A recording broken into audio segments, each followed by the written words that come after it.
Good evening. Welcome again to the 2016 CUHK Lecture in Architecture by Pritzker Prize winning architect, Professor Thom Mayne.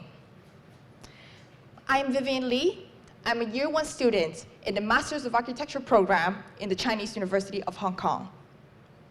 Today, we are greatly honored to have invited Professor Mayne to deliver his lecture at our university campus. First of all, may I invite Professor Nelson Chen, Director of the School of Architecture, to introduce our distinguished speaker. Professor Chen, please.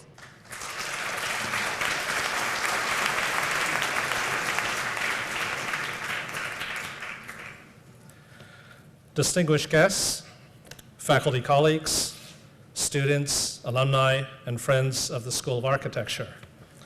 A warm welcome to you all this evening on the special occasion of the 2016 CUHK Lecture in Architecture. On behalf of the Chinese University of Hong Kong and our School of Architecture, we are very grateful and privileged for this special opportunity to hear in a few moments from Professor Thom Mayne, the Pritzker Prize and AIA Gold Medal winning architect, whose internationally acclaimed work is well known and closely followed by many of us in this audience. Before introducing our speaker, I would like to acknowledge a longtime friend and supporter to our school, a leading architect of his generation in Hong Kong, and honorary architect of our university, Mr. James Kinashita. For many years, his continuing generosity has made possible this lecture series that features world-renowned architects to come to CUHK and to share their insights and experience with our students as well as the architecture community. Jim, may I ask you to stand so we can all show our appreciation.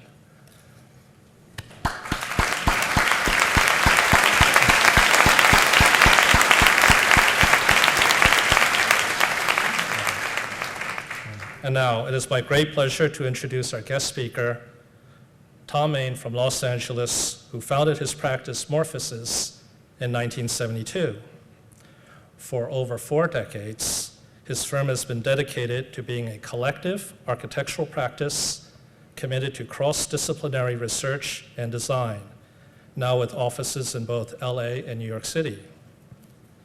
Simultaneously, back in 1972, he was among the co-founders of the Southern California Institute of Architecture, better known as CUHK. So, throughout his professional career, Thom Mayne has also remained active in architectural education. He is a long-standing distinguished professor at UCLA, as well as founding executive director of the Now Institute, the Urban Planning, Design, and Research Center at the UCLA Architecture and Urban Design School. When I first met Thom, it was fall term of 1977, when he took a sabbatical year to receive a post-professional master's degree at Harvard, after receiving his first degree in architecture at USC some years before. In fact, when first introduced to him, I mistakenly thought he was a visiting professor, not a fellow graduate student, which would have made perfect sense. There are not many, if any, other graduate students who already had their own practice, works published in the design journals, 2 Progressive Architecture Awards under their belts. I recall that Thom attracted a lot of attention during his time at Harvard from both his teachers and fellow students. He always had the extraordinary talent, physical energy, and the cool vibe of California about him. Upon returning to LA, Thom Mayne relaunched his architectural career to develop Morphosis into the internationally renowned practice it is today.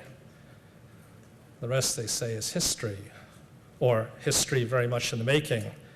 In addition to the Pritzker Prize in 2005 and the AIA Gold Medal in 2013, he has received the Rome Prize, was appointed to the US President's Committee on the Arts and Humanities, and honored with the AIA Los Angeles Gold Medal, among many other distinctions.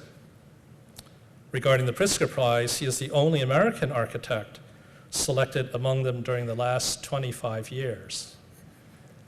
With Morphosis, he has had over 30 design monographs published, numerous group and solo exhibitions, over 100 AIA Design Awards, and announced just yesterday, he received his 27th Progressive Architecture Award for the Hanking Center Towers in Shenzhen, now under construction.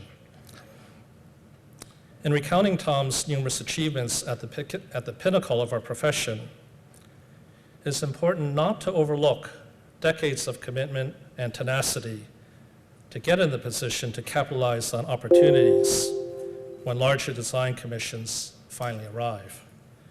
I believe our speaker would be the first person to confirm that success does not come early or easily. While there may be prodigies in mathematics or music, there are no Mozarts in architecture. A successful career in architecture is not a sprint, but always a marathon. It takes a lifetime to learn, much less to master. In a profession where our most significant design work does not materialize until reaching our 50s and 60s, we must all be long-distance runners. Another AIA gold medalist, Antoine Prédoc, has described Thom Mayne as, quote, one of the few architects able to head a large-scale successful practice while influentially designing theoretical premises. The result has been a 40-year body of work that is intellectually rigorous and consistently searching, end quote. His design work, characterized by bold sculptural forms, exposed structural elements, double-skin screen walls, et al., have been described as cutting-edge innovative, idiosyncratic, even iconoclastic. I would have to concur. But beyond the distinctive forms and facades, I also see Thom Mayne and the work of Morphosis a bit differently. On the one hand, yes, extremist, but in the positive sense that society needs extremists to break new ground and find new centers for the rest of us. And while provocative in terms of questioning and searching, on the other hand, he is able to back it up in terms of program and pragmatics, computation and craft, building and materiality, and environmental performance, all in order to achieve that innovation as a built reality in the face of constraints and restrictions. In the architect's own words, quote, a balance of poetry and pragmatics, end quote. So for myself personally, and I hope also for students in our School of Architecture, that is the most important takeaway, to be able to achieve that balance of poetry and pragmatics. As educators, we strive not simply to train our students for today's profession, but to educate you for a future profession, which is not yet known. To get there, it is essential for you to challenge conventions and to be consistently searching, not to give up easily or to compromise your values. Yet to remember that while architecture is still ultimately art, it is a social art, and architecture as a profession is a service profession in support of people. Our ultimate goal should not be designing iconic buildings simply as objects, but creating iconic places for people and activities. I believe our distinguished speaker tonight has dedicated his career to achieving exactly this in his architecture, to balance poetry and pragmatics, to be a grounded visionary, and to design iconic places for human experience with an underlying social optimism. It is truly with great personal pleasure and professional admiration that I introduce to you Professor Thom Mayne.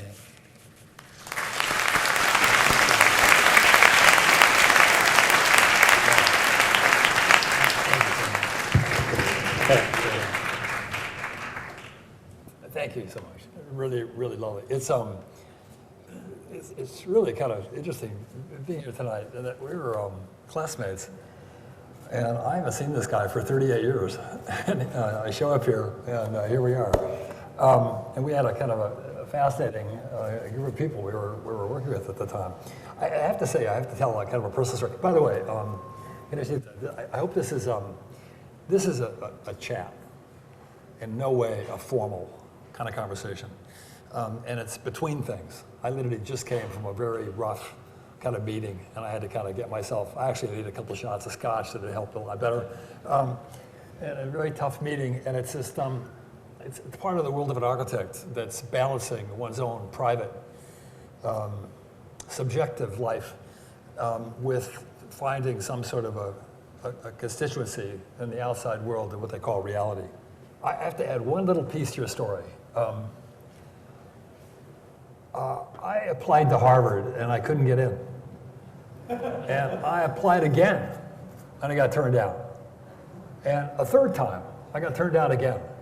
And finally, I just said, I don't know what's going on. I was practicing architecture and I was teaching, and I actually needed a master's degree because I was heading a master's program at CUHK.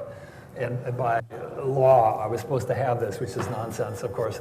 But I only got on a plane and went back to visit the dean unannounced, and it was Dean McHugh, who I had no idea who he was.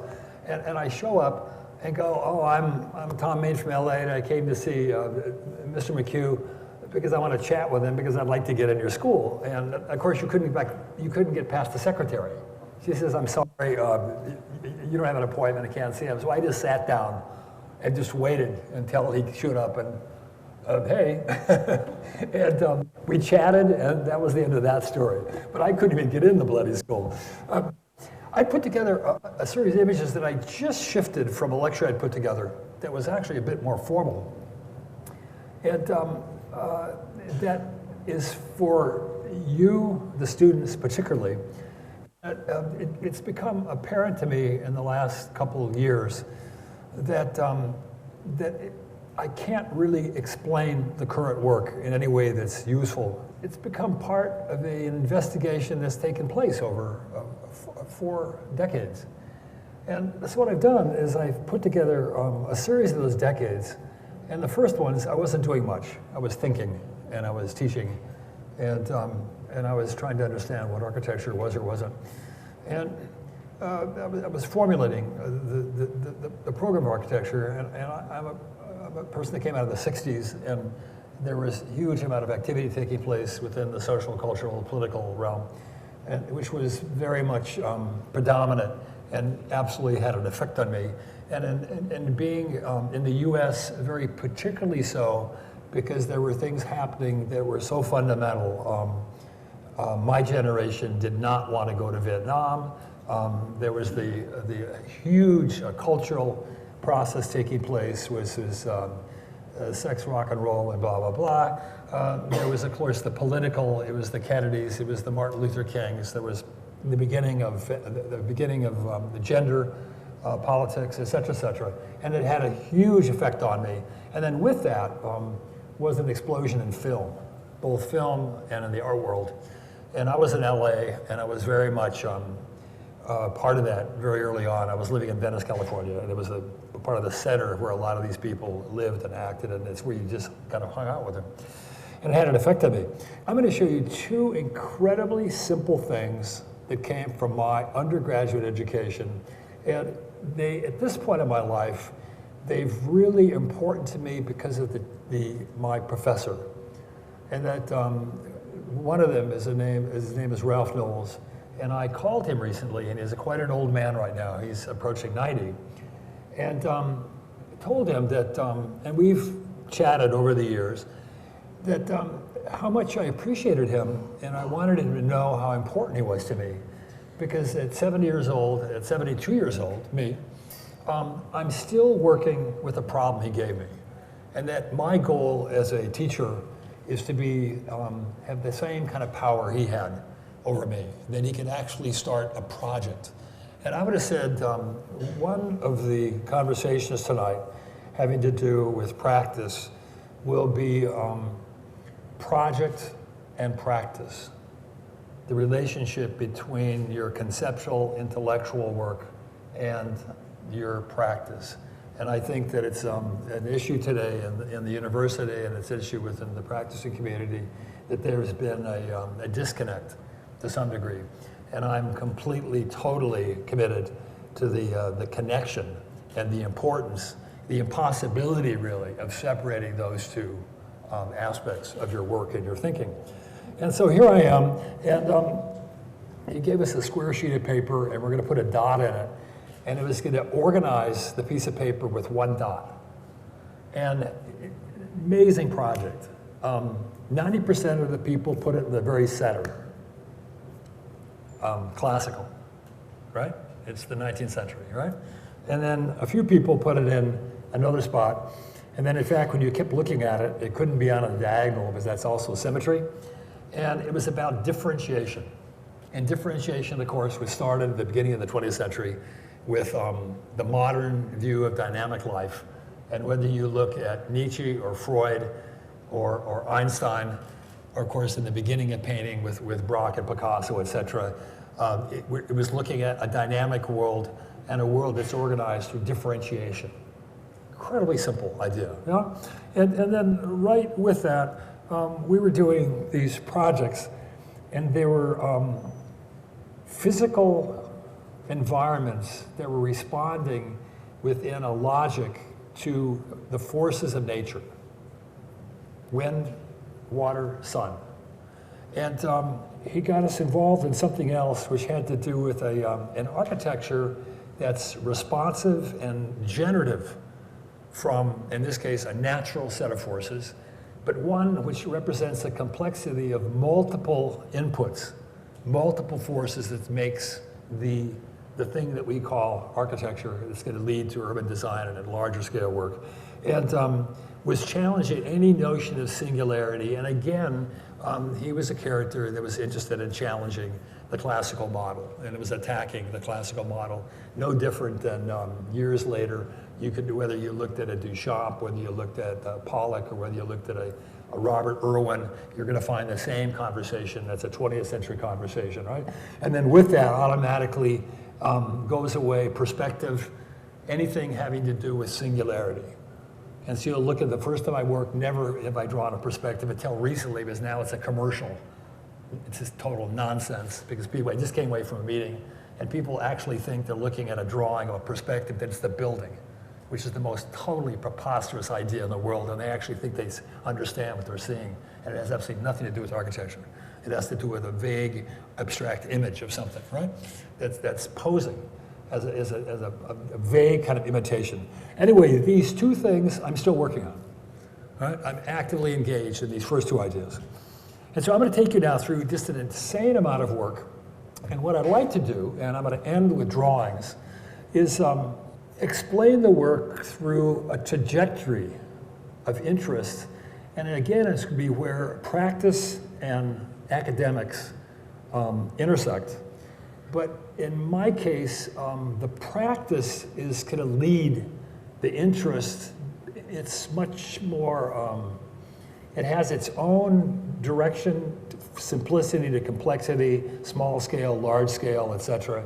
And it has it demands an entrepreneurial kind of notion that you have to continually adapt.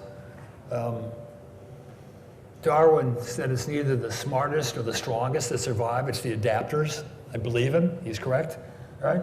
And in practice, unlike the academic world, you don't have a choice of the status quo. You have to continually adapt and move if you're going to stay relevant, right? If you're going to stay, if you stay relevant in an artistic sense, stay relevant as a practice, right? And then with that, I have to tell you, I've more and more over the years, I don't really believe in explaining a project. I think there's a confusion about meaning. I don't even believe in meaning.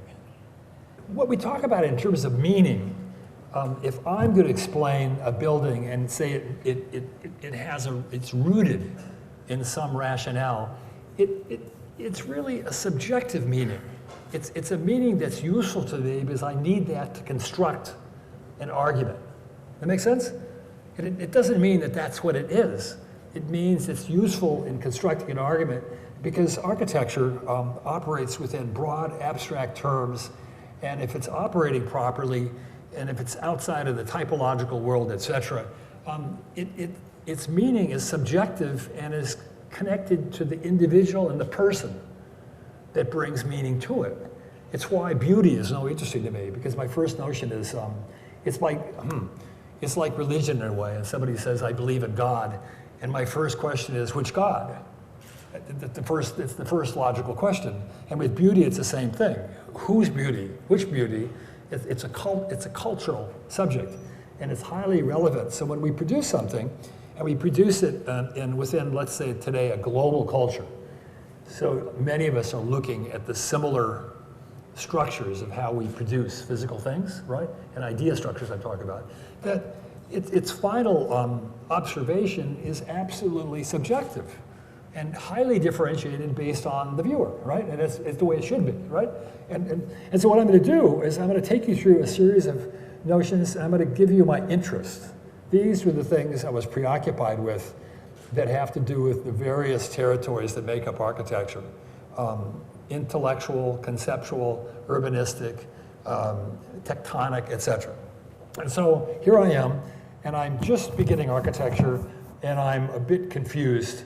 The modern project is dissolved, and we're all kind of looking at kind of what comes next. My own teachers were the case study people in Los Angeles, very, very good architects, etc. But we all sensed at the time that it was done.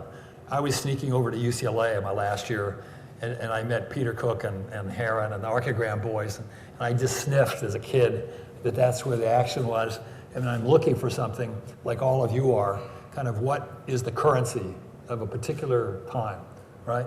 What is the territory that you can work with that belongs to you in the contemporary world? And at the same time, I'm absorbing huge amount of information from just very differentiated architects. I'm in a love affair with James Sterling, and then I'm in a love affair with Aldo Rossi, and it's all over the place, and the Tendenza guys.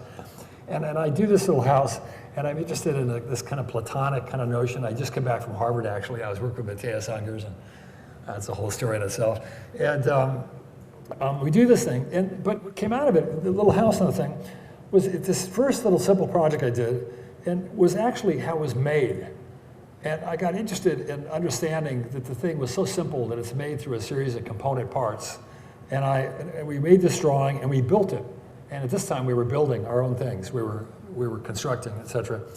And today, I work like this, right? This was close to 40 years ago. And this is how we build buildings today. And then we showed kind of an assembly process, and we completely kind of rethought the notion of understanding the tectonic of construction.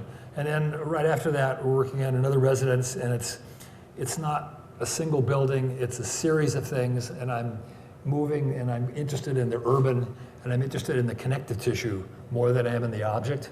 And at the time, the critique was Mies, and the critique was especially Hildesheimer, and the literal repetition. And again, I'm touching on differentiation, and I'm touching on the relationship of things more than the thing itself, but it's still radically typological, et cetera. And it's touching the ground, and I met Pichler and Raymond Abraham, and then I met Lebbeus, and I'm meeting people that are diggers, and I'm interested in the very primitive nature of absorbing the ground and digging as a part of something that's contradictory to the temporary, because the contradictory would be one of the consistencies of my work. I'm fascinated in contradiction and tension, and it's, for me, just the nature of who we are, and it was the nature of how I was brought up at a very particular time in my life in the 60s. And then another little project, and it's now much more about material, et cetera. And now I'm looking at the Lunar Landing, and I'm looking at the Rogers and Foster, et cetera. And then another building where we have kind of two buildings touching each other, and this very kind of crude thing that discusses relationships, and haven't figured it out yet, and I'm still kind of stuck in this quasi-Pomo stuff. Because one of the things, of course, that was happening in this period of time, and this is early 80s, was there was a return to literalness historically. And in the best of sense, it was, for me, the Rossies, et cetera. And we were confused and trying to figure out kind of where to take it. But what came out of it was really the drawings. And it's funny, I never really even thought about it. And a friend of mine reminded me one time when I was lecturing that the drawings were done when the project was completed. And I draw cathartically. I'm not happy with the project, and so I just do it again, and I'm looking for something, right? And it's sectional, because it's a little simple project, but it sits on like 25 different levels, and every room has its own place or space. But I'm disturbed by the literalness, and I don't know it. I have no idea. I'm looking at something, and I'm trying to figure out something that I don't understand, right? That I did myself, right? And I'm aware that I'm drawing it, and I'm looking at myself drawing it, and I disappeared from my studio for 2 weeks and did the drawings, and then came out of it with another notion, and then this came out of it. And we were given a computer. God, I can't remember what it was, like a Mac 1. It had like 50 megs or something like that, right? It was totally hilarious. And I worked on a diagram, an organizational thing for a little house we built that became this. And I'm shifting onto the language now a bit. I'm trying to find something more neutral, but it's absolutely relational. It's made of a series of elements, and it's not singular, right? And I'm interested in the thing between. I'm interested in the connection. I'm interested in the conversation, because again, I'm going to tell you that as I work collectively. I couldn't possibly work by myself. I would disappear. I have to work out of conversation and dialogue, and it's very much connected to my interest in my work, and that I want the work to communicate the kind of same thinking. And we're building, and we're learning, we're making the connection between ideas, mental concepts, constructs, and the physical thing. Because it became very clear early on that I was interested in the construction and the materiality and the substance of the work we're dealing with as a reflection of the work. And we went into this period of making smaller scale objects, and we were consumed with the mechanical and the physicalness of the work, and the presence of material, and the aspect of architecture which was not pictorial or visual. It was haptic, right? I would say a lot of you today, it would be a huge issue as architecture through the digital world has moved away from the physicality. And I would have said that the haptic is one of the uniquenesses of architecture, which separates it from most of the arts, right? And I think at the same time, it's maybe even more important because I grew up in a physical world, and my world included making things, and the physical world was part of it. And today I watch my boys, and they grew up in the digital world. They've never touched anything, right? And we were also making judgments of, we didn't call it that then, but the work was getting more strategical, and then we made decisions on where we focused the conceptual energy of a project, right? And we focused on certain things, and they tended to be these objects that become, and then with that came furniture and objects, all of it having to do with the process of making, the demonstration of the processes. Diderot's encyclopedia became our second testament. And then we're in the shop, we're working, we're part of that kind of process, so we do this. And then it was finding its way in the work, and that the work was, well, the fragment is there now, and another conversation, the unfinished. The fragment is being a broad statement on our world. There is no whole, there are only a series of parts that are incomplete and unfinished, and these things were taking part. And then every once in a while we made mistakes, and we built a piece of this house, and we looked at it and realized that the thing we built was more interesting than the totality, the whole. And it got us thinking immediately, kind of pushing us in this direction, that we're going to be building all incompletes, fragments of things, and it's actually a very hard thing to do, right? To build something that isn't complete, that isn't whole, to construct that. And it became kind of really primary to us. And then every once in a while, a certain project comes along that became a receiver of these ideas, and it was the 6th Street. And the drawings and the model all talked about something that was now highly idiosyncratic. And again, the whole time, we're interested in it and challenging the authority of a singular idea. And this one now is, we're only looking at association of parts. And with this, any notion of conventional proportionality disappears.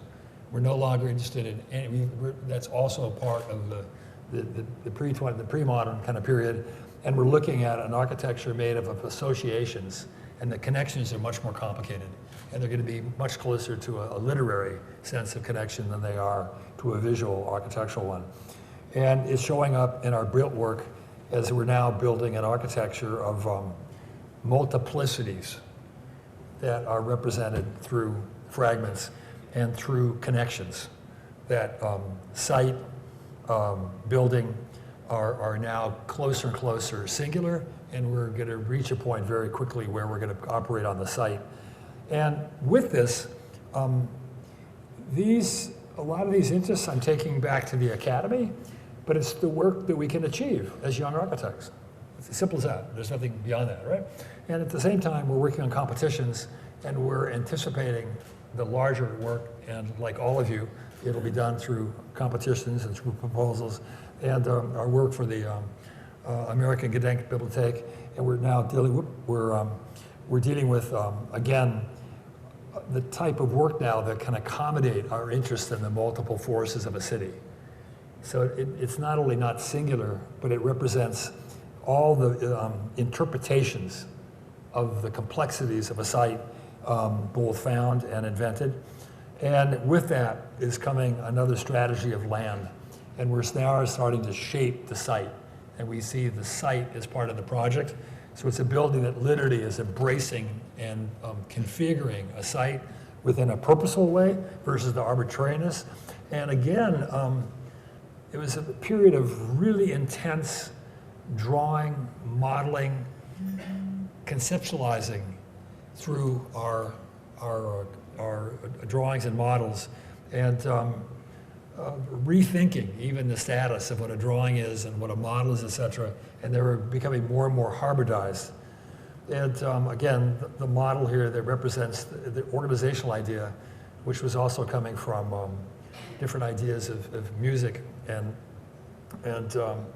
in terms of a set of rhythmic events that were organizing the site. And the building is disappearing. It's becoming a documentation of the organization of a found site. And then, well, we're continuing our conceptual work and a competition for a theater. And I guess I could spend an hour or so describing this, but I think it'd be kind of meaningless. It's funny, architecture, for me, in terms of explaining it, it'd be the closest thing to psychoanalysis, which means I couldn't explain it. You have to be there, and it takes place with a series of conversations that are completely unique to that particular time and place and the people you're talking to and the situation you're working with, et cetera. And this one was just incredibly pragmatic. They had a 90-foot fly and a 30-foot height limit, so the building just got pushed in the ground. But then with that, we're ready for it because we're already discussing ground-land relationships along. This has allowed us to kind of pursue that. And then the piece cutting across it is Coherence. And we were asked to use an artist and a landscape architect, and we invited Wolf to do this, and he cuts right through the middle of it. And Wolf is fantastic, and I didn't know him. We just met, and you know Wolf Bricks? You know Coherence? You know, okay.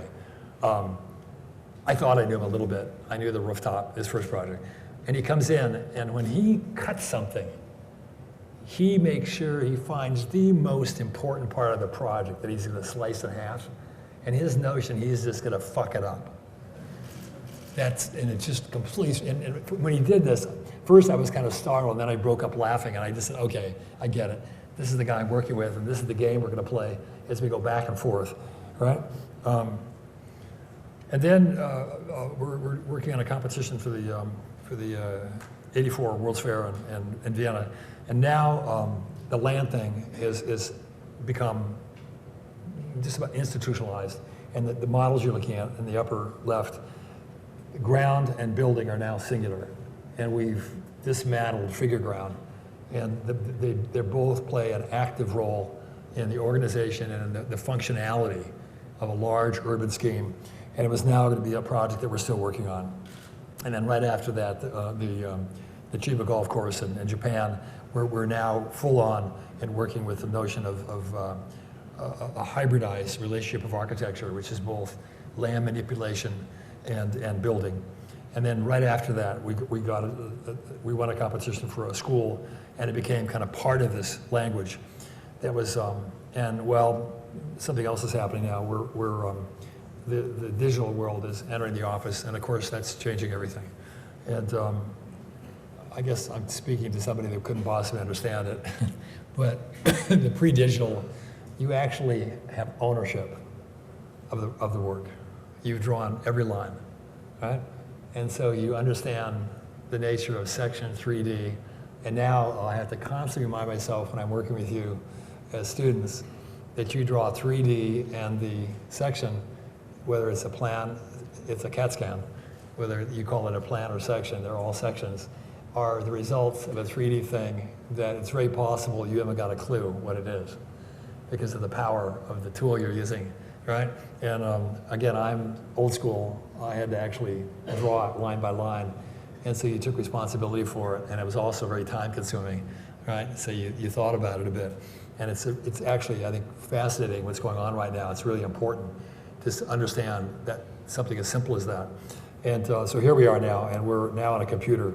And for me, it was as if they invented a tool for our work, because we're interested in the connectivity and the invention of things as they difference.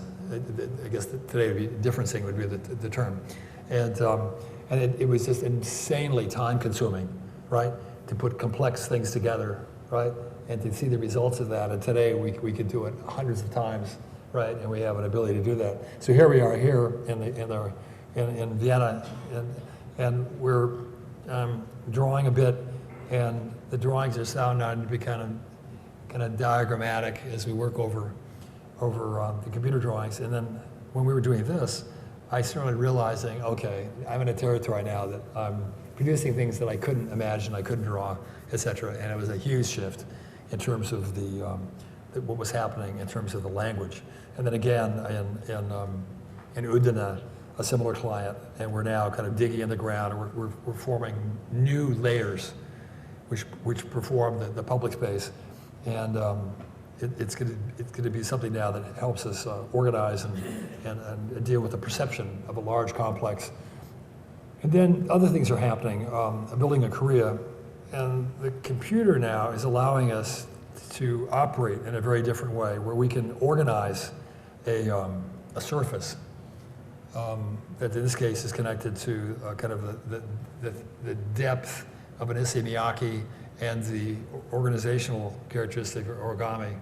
And we're starting to move in directions so we can no longer, that allowed us new territory that we couldn't have done within the old methodology. And what's happening also is there's a shift in the kind of materiality. We can now produce drawings that have the qualities of the materials we're interested in. There's becoming a closer relationship between the way we think and draw. And then I'm showing this just as a reminder, and working on the NARA competition 5 years earlier, one of the main spaces was this distorted elliptoid, and we're working on a form, and we had 5 weeks for the competition. We couldn't even make the form. It was impossible, and we finally gave up when we started drawing. 5 years later, we're working on another competition in Rensselaer, and we can not only manipulate it, we can manipulate it at instantaneous time and deal with a shape as it's responding to multiple performances, and then immediately turn that into the convention of understanding complex organizational type spaces as it becomes a theater 3 theaters actually, and all of the support functions, et cetera, and a somewhat complex structure. And then, well, along comes, we were the first people actually we supported Z Corp, and we're their first clients. And here we are, and now there's becoming a seam from the design through the construction documents, and it's one continuous line, right? And so the thing you're looking at, whether it's a plan section, whether it's physical model, whether it's an elevation, is all the same on the same platform, right? And it's an incredibly kind of important tool that is, of course, changed architecture for all of you folks.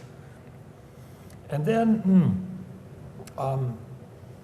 going back to 6th Street, we're starting to make things that have very different organizational qualities that defy repetition, axiality, that have to do with associations of forms, and we can do Catscans through them, and I'm looking again for a radical differentiation. And as we look at these, I'm evaluating them by the degree of differences that I get with a single system. I'm going to end the lecture actually with a series of drawings that still have to do with this idea. And well, something else happened. I've always been on the conceptual end of the spectrum and not the perceptual. And as this happened, and in many cases, it was problematic, and the thing that you realized that you built and then occupied, it sometimes missed the opportunities, the conceptual opportunities, because you weren't really thinking about it in perceptual terms. Yeah? And all of a sudden, we can crawl in these things and move through them. And again, there's a singularity of the conceptual and the perceptual, which became absolutely instrumental. And then with that came now organizational ideas.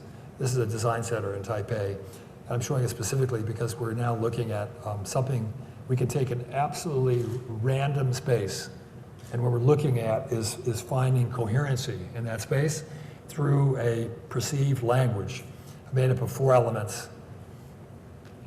And it can be this or this. And it's now made up of a system where every space, every section cut at 30 centimeters is different. There's no place that has similarity, and yet I'll claim that it's completely organized. And I'm on the same project I started with Professor Knowles. I'm looking for a radically differentiated space which is coherent. And the coherence comes out of a series of associations of a combinatory language that organizes space. And again, I have ways of looking at it now and evaluating it as we move through this that becomes this. Then a shift again. And again, what would be maybe also interesting to you, I've shown these in more or less chronological order in decades, and it's completely random. And that's what's taking place in practice. You have no control, right? Versus the academic world, where you can control the pace of your work, the conceptual interest of your work, and you can give them coherency that's artificial because you're producing it at a conceptual level. And to me, the two are quite beautiful together because you can operate at a level of depth and consistency in an academic environment that it's impossible to do in your practice. And so you're moving from interior, small scale, very different kind of performances, and the questions of how does architecture operate in society? What is our role as architects? And so we get our first very large job in Los Angeles, and it's the headquarters for the transportation group, and it has to be done overnight, and for a very taut budget, and it forces you to kind of completely rethink how you're working. And the office is now shifting in the tectonic sense. We're able to, we're doing all the drawings. We're responsible for the pragmatics of the work. And you realize you have these different worlds. You're this conceptual world and an academic, that's more academic and operates with an intellectual territory. And there's this other part which is extremely feet on the ground, and et cetera, et cetera.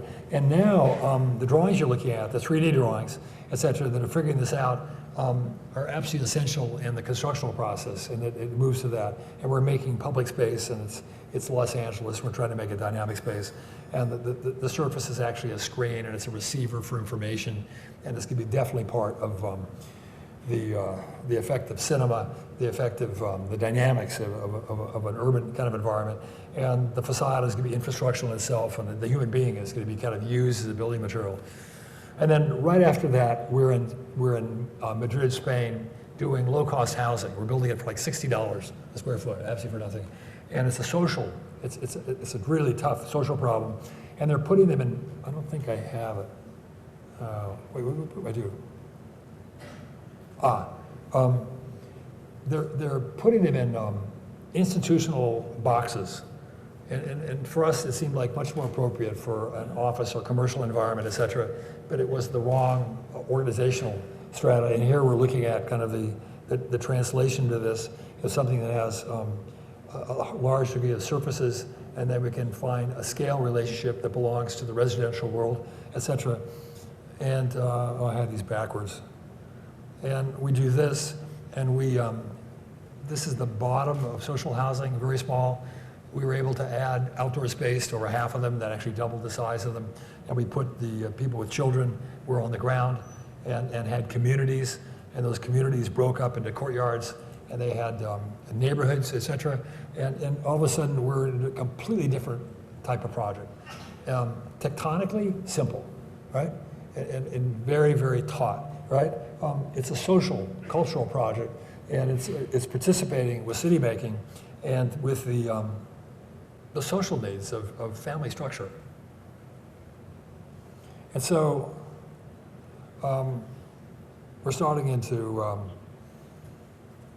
2000, and several things are taking place. I've had this little tiny studio of 5, 6 people, and then 20 people, and at the end, maybe 25, 30 people. And we're starting to get now our first consistent kind of number of projects, and strangely enough, they're in the public world. And again, I've been looked at my whole life as a kind of energetic in our work and formal and et cetera. And actually, most of our work is in the public arena. And we're now really ready to accommodate this work in pragmatic terms as well as conceptual terms. And that these are conceptual models, and their huge amount of information is showing up. And again, as you know, with your work today, you have advantages today that I never had 30 years ago, and that your early models now, the term they throw around is big data.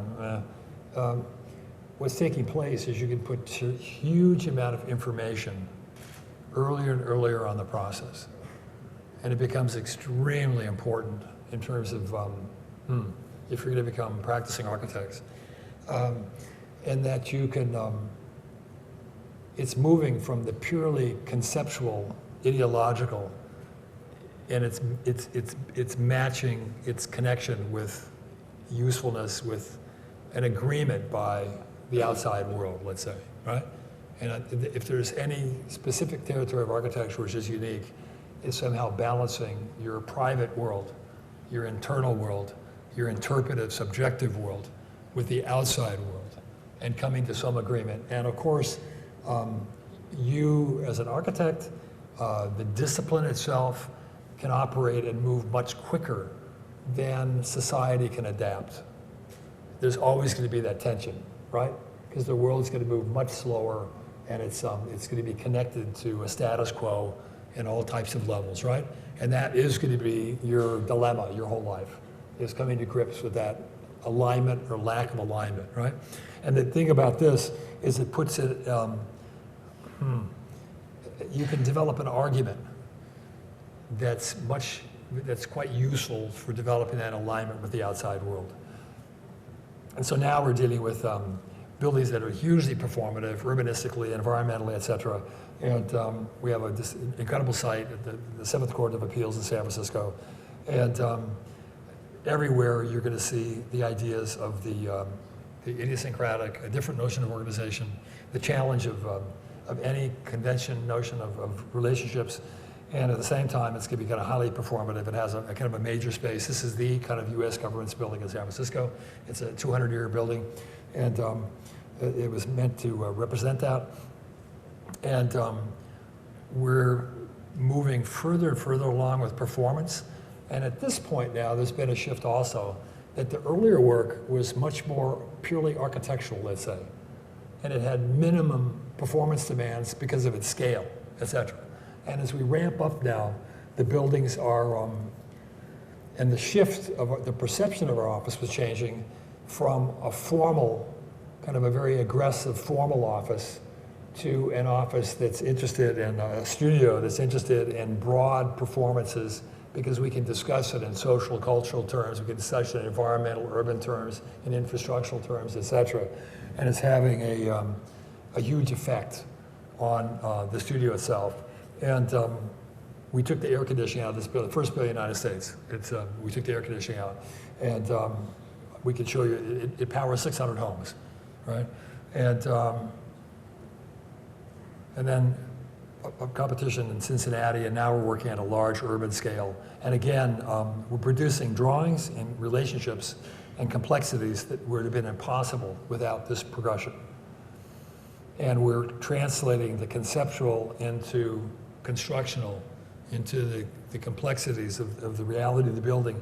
And all of these are being done for absolutely normative budgets, completely normal projects, right? That's part of the rule, right?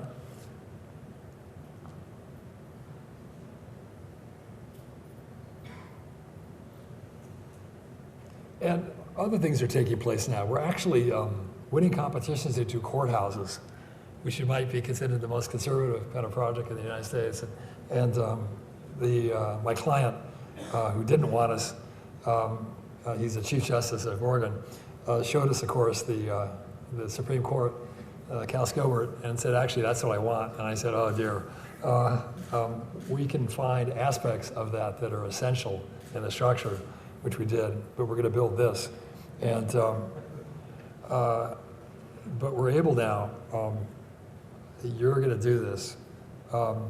This is just a few of them, we probably had a couple hundred conceptual models working for a year to come to an agreement. And again, it could be a long, long dialogue. The piano noble, the length of the stair of the Supreme Court, the courtroom, and yet this is how we started, and it was about the Tao of fishing.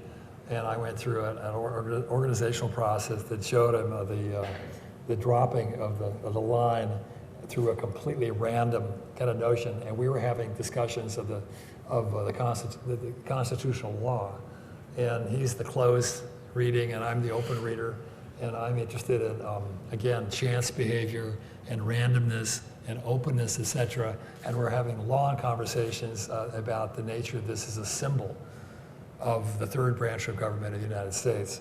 And I'm looking at something and demanding that it's open-ended, and it can be read as that. And of course, he wants the fixed kind of idea. And it was an incredibly interesting process.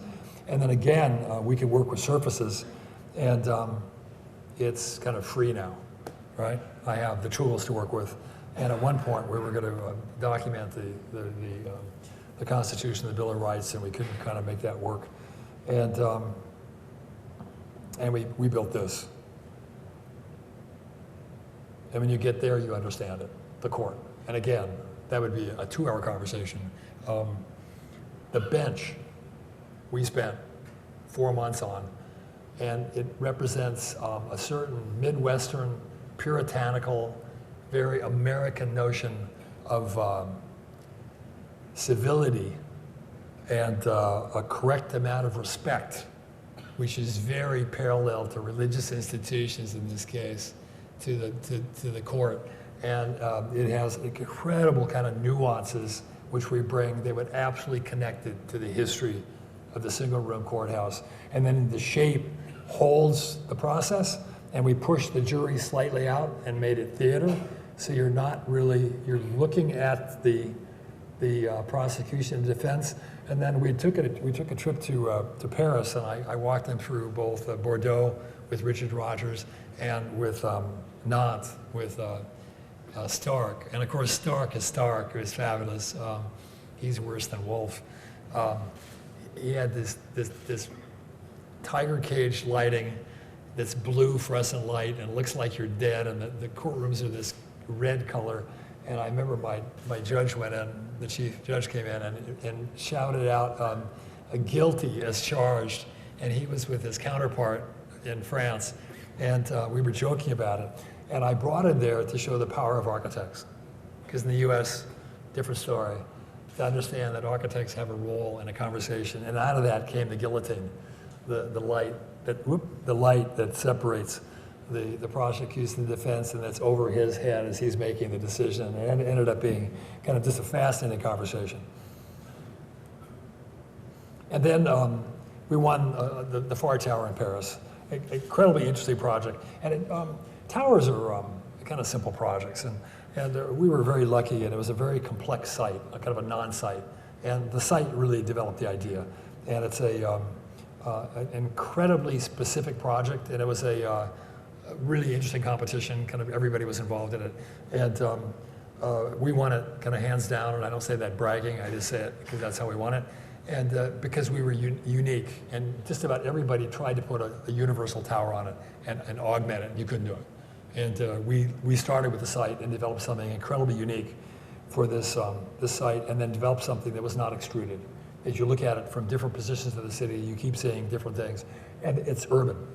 It's not a building, it's 4 buildings. And you see it in different terms as you move around it. Actually, I took this recently. That's the rendering of it. This is Frank Gehry and Louis Vuitton, the upper space of his. And then it's 1 centimeter shorter than the Eiffel Tower. That's the deal in Paris. And we internalized in some way the Eiffel Tower for a 20-story high lobby. And now we're operating on multiple fronts. Its primary focus was urbanistic, but it's operating environmentally, and it's coming directly from San Francisco. But the shape is now moving. The structure, an incredibly complicated shape. We can now work with the structure in terms of our the scripting and the kind of computer programs we have, and the same with the skin. The 6,000 components. Those little lines will tell you the optimal utilization of every component, right, in the skin. And in schematic design, this is the modeling of the skin, right? And we're working macro, micro, early on in the processes. And again, I think for the Academy right now, huge opportunities for you guys. Because you can, first place, it allows different people to use your abilities. Everybody isn't a formal designer. Preposterous idea in schools, I gotta tell you. Ridiculous, right? I have an office with a vast amount of different people that have very different synaptic stuff going on. Very different people, right? And some of them are mathematicians, and some of the advanced computer scripting people, they're like math types, right? And I think what happens today is you develop this work, you can find different components of the same thing and really find your own strengths earlier than going through the traditional notion of going to an office and figuring it out when you're 35 or 40 or whatever that happens in your life. And then some of you are generalists that like all of this stuff, that are going to be in leadership positions that understand all of these components that can put it together, right? And here we are taking that model and now making the first prototype of a prototype, right? And we're making an agreement with the client that you can look through the screen and this is actually going to be operational for a commercial building, et cetera. And the lighting is going to be a sketch of one idea of how you can form the shape. And then we're working on Caltech, and again, we're looking at special public spaces, and we're using the telescope. Actually, these are the guys, my client were the guys. Did you read the article about they just got the first sound of the Big Bang? It's a 2 kilometer by 2 kilometer machine. That's incredible. It cost $1.5 billion. That's my client. It came out of Caltech. And we're making public space, and we're using cloud chamber. We're looking at atomic particles moving through space, and we're using that as an idea. But again, it doesn't mean that. I'm using that as a departure point. It's its own thing, right? It's just a way of it's the way of us organizing and talking about it, right? And out of that comes something that's somewhat unique as we move these things across this large space, and as they interact, right? It just allows me a notion of vertical movement and the relationship of ground and sky in this case, having to do with the astrophysics, et cetera. And it's organized. Because what you're all looking for is how do I make architecture? And your enemy is arbitrariness. How is it not arbitrary, right? Really tough one. How do I give something organization? And you have to understand it because you're the author. And you have to locate it, and it's based on certain principles, and it has to do with some broad philosophical understanding of the world you live in, right? And then we get Cooper Union, and great client. They literally want an idiosyncratic building. They want something that represents Cooper Union, the School of Architecture, which had a huge illustrious history. And for me, it was probably the most interesting and important project I'd ever had. Cooper Union was a huge influence. Haptic was a major, major influence in my life. It had a lot to do with how we formed CUHK. We were looking at the AA. We were kind of gluing together the AA and Cooper at the time was our image of what the school was going to be. And we're locating architecture. Very simple building, a little small block in New York. Most of it incredibly pragmatic, and the space we get is the public space. That's where we locate the work and kind of how it touches the ground. And it becomes this. And we have to figure out how to make it, right? And so we can model it, and you're looking there, and it's, again, kind of a typical building, typical budget. Everything is just the same. And we had 2 people to work on this for a year. They just made this, right? Made it and figured out how to build it, et cetera, et cetera. And then you're moving through it, and it's all about, it's a vertical piazza. It's about the connection of art, architecture, and engineering. And it required a social pedagogy, right? That you're, today, when you're dealing in an academic environment, you're dealing in the social construction of how people interact. And the stair, part of the public life, is part of that social conduit, like it is in the New York Public Library or the Met and any traditional kind of thing. And then we get back to a land project in Shanghai with the Giant project, and we're taking the next step in this hybridization of ground and building. And we're promoting the notion of ground. And again, this is going to be made up going way back to the Taiwan project, that we're making something out of multiple systems and the interaction of those systems. And here you're looking at the systems as surface and line and objects, et cetera.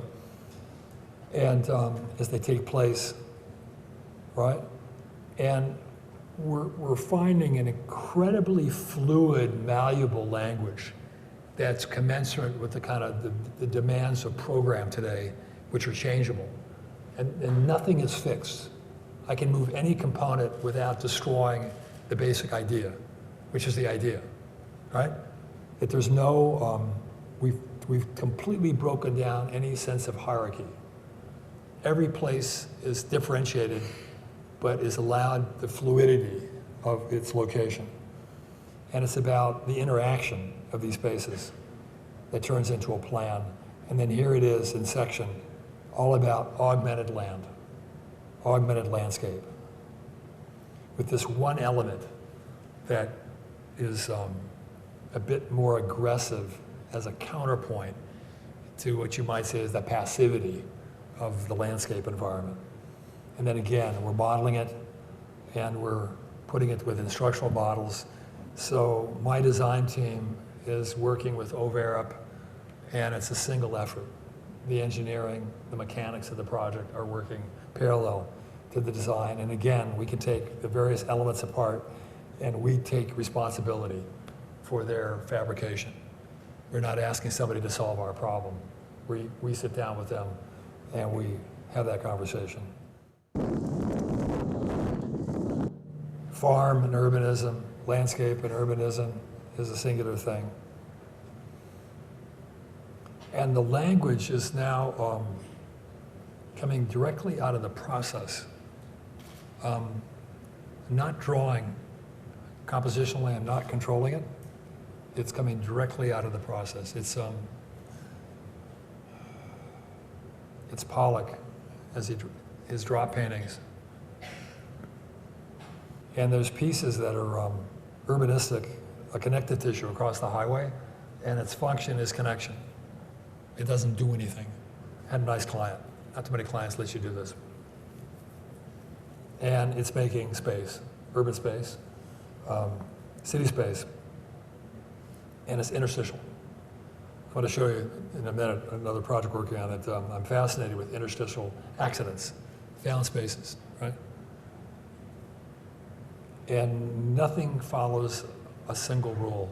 A corridor leaves the building, finds its way into the landscape, comes back again. All of them are quite relaxed in their interaction. And again, every space is differentiated. There's no two spaces alike, but I would claim they're clearly organized, understood as organized, right? That they're coherent. The piece that's over the water, the conference room with the glass floor, tea room, restaurant, right in the gymnasium. And now the earth is just lifted off and pushed off, right? It's artificial.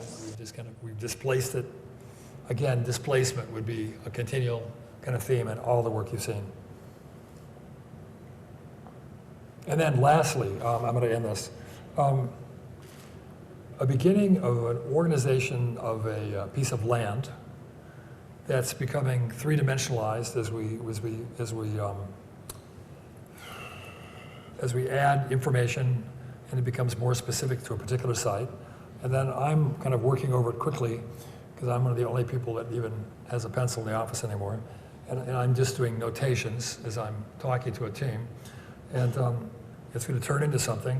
And in this case, the ground manipulation is becoming more and more strategical, that especially in museum types and that type of work, everything wants to be on the ground floor. And so we found a way of making 2 ground floors at 2 different levels and using the site.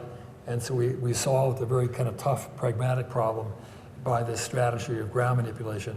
And then again, we're producing just a multitude of variations that we can work very, very quickly in 3-dimension. And then the drawings you're looking at quickly turn into drawings which bridge the tectonic gap that are moving towards construction. And we get this. The vertical space, it's a museum of nature and science. And we're still working at a level of detail, handmade, the personality. I still have a small office. We have 80 people, and to me, that's just the essential of any architecture. It finds the human hand. You can locate yourself in it. And unfortunately, a huge amount of our publication has turned it into kind of ego and personality, which I think is just absolutely preposterous. Of course, we're located in the building. Why else would we even be involved in it? The notion is to locate yourself and to communicate that specificness. That's literally what architecture is. And some of it is still could be just about handmade. And the computer today, or the digital environment and the digital constructional processes allow us to develop the randomness and the complex organization that used to be handmade. And again, the vertical space. Ooh, sorry. And then you come up the escalator, you're outside again. All of our work is fascinated with the urban and a very secondary site. And as you move up to the top, you're back in the city and you belong in the site that it should have been in a way, but we're making that connection. And again, especially in the US, it's more and more common that public buildings are put on these really odd sites and you have to find conceptual ways to make connection between what should be buildings that are in the center of spaces that used to be on piazzas. And movement systems that deal with the transparency.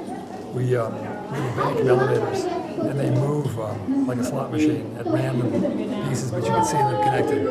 And remember that the clients, the kids, that occupy these. And then again, in terms of constructional processes, we're developing the randomness of this wall, which is going to be stratifications of geology, and we're in the shop.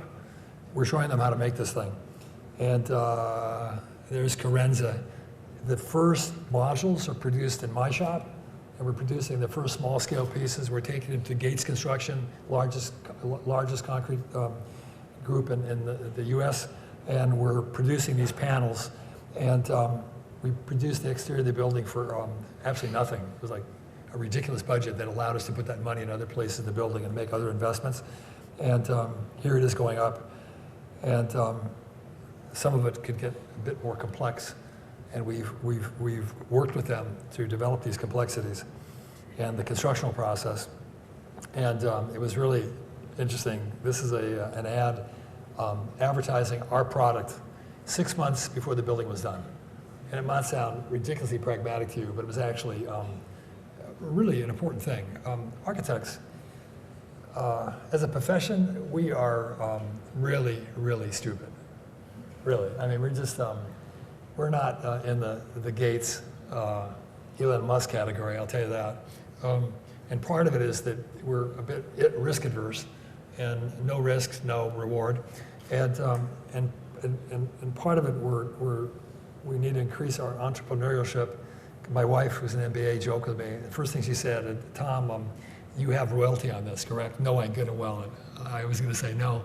And but what I thought was fascinating, it was a symbol to us in our office that we're moving more and more towards the reality of things, and we should be participating in that.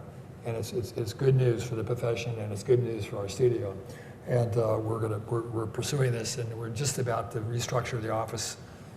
As E and I get back in a couple of days, we're bringing in some people. We're going to start refocusing the whole studio in some of these directions.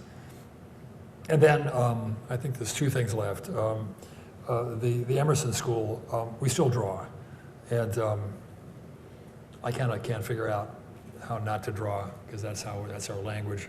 And this is a school of theater in Los Angeles on a really interesting site on Sunset Boulevard.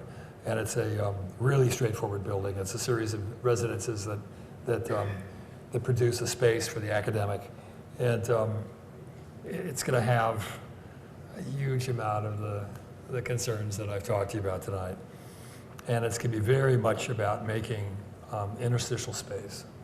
And then we were bringing Boston to Los Angeles. I've lived in Boston, well, with Nelson. And I'm fascinated by the space between and the accidental spaces, much more than in the formal architectonic ones.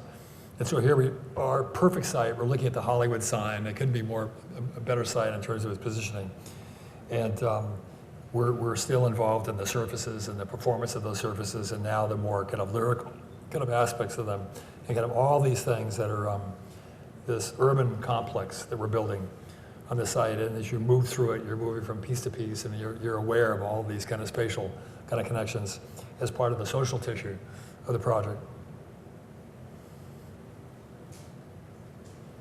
And again, we have the means to kind of quickly kind of articulate this and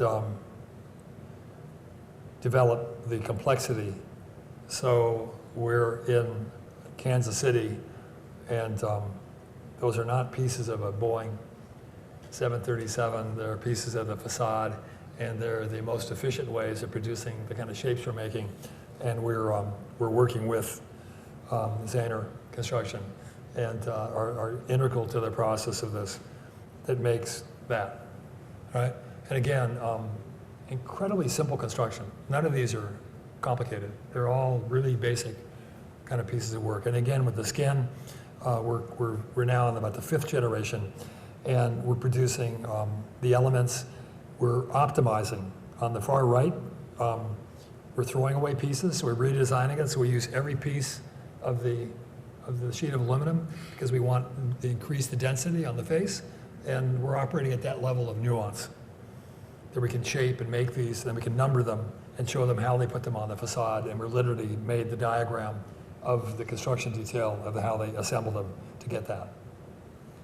And then I just had this meeting. I'm not going to show you this. I'm really pissed off. Boy, it's tough. The connection part can be tough. At last, we did the computer school at Cornell, and very, very conservative environment, and they wanted something that was a little bit more lively and part of the 20th century. And it's a very, very simple building, and it's really much more just about architecture, frankly. It's nothing incredibly complicated. It's more about the nature of architecture is it establishes a symbolic connection to an institution and how they want to be understood. And they wanted to be understood as part of the 20th century. And if you know, Cornell has these wonderful walk formations, and we use the idea of the abstraction of the ground to hold the building up. And the interior is nothing more but kind of an extension of the exterior. And then finally, we won this really strange competition last year. And it's a 400-meter tower in Vaal, Switzerland at the Therm, the Zumthor's Therm, and a hamlet of 800 people. And it's this incredibly bizarre kind of juxtaposition of this tower, which will be the tallest building in Europe, in a hamlet an hour and a half south of Zurich. And it's one of those really odd projects that you just get if you work long enough, where the juxtaposition itself is going to become the fascination, right? And that you just have to follow your instincts. That's funny, a little Peter in Graz, right? You guys, it was one of those lucky coincidences, right? Right? Colin, where the nature of your interest in work and the town of Graz were just this perfect contamination, or what do you want to call it, right? That more than the specifics of the building, right? And this is going to become one of those, and it's going to be pretty rare.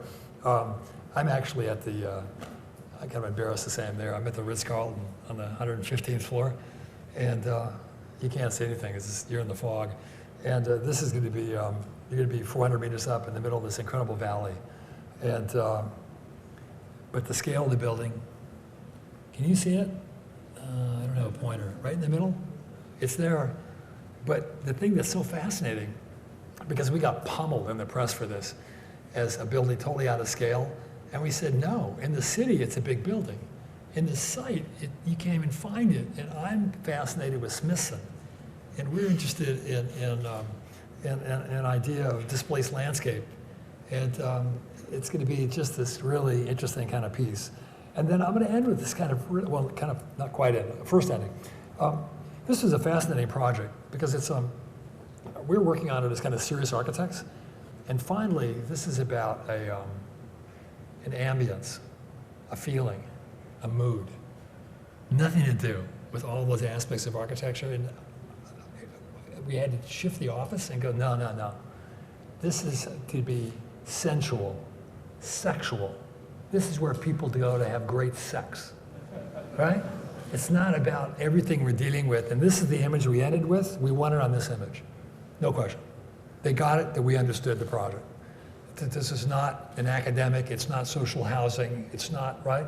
This is a project about a fantasy that was started, if you know Philippe Starck. He reinvented the hotel along with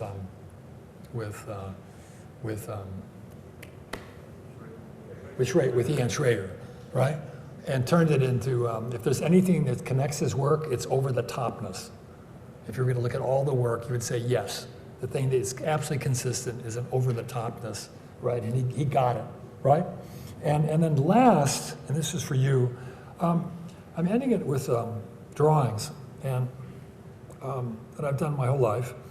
And then they've become more three-dimensional, and they're now about a certain type of randomness and chance and differentiation I've been talking about. And they're made of 4 simple components: an XY line, a Z line, an object, and a surface. And I have a whole series of them now, close to 30. And, oh, did I show? Oh, shoot. I'm supposed to have something else here. And then out of those, I made drawings. And there's another series of drawings. And they all are made of the same 3 elements. And I'm trying to see the numbers of differentiated organizational types I can make with 4 simple primitives. All right? And I showed you one little piece in the giant project that could have come forward. And I'm working on, well, that should have been with the other one. And they're all identical genetically. They're brothers and sisters, not even cousins, right? And I'm going to I'll complete the project when I can no longer produce something that's differentiated, that I've exhausted the possibility. Again, literally the same material, right? I think that's it. And there it makes the connection that goes back to the project I was showing you, Giant. So you're looking at the abstraction, and for me, the importance of our kind of research, conceptually, of in this case, organizational ideas, right, both in 2D and 3D, and models that function, especially our large-scale, more complex projects, right, and its relationship to the built environment. Thank you so much.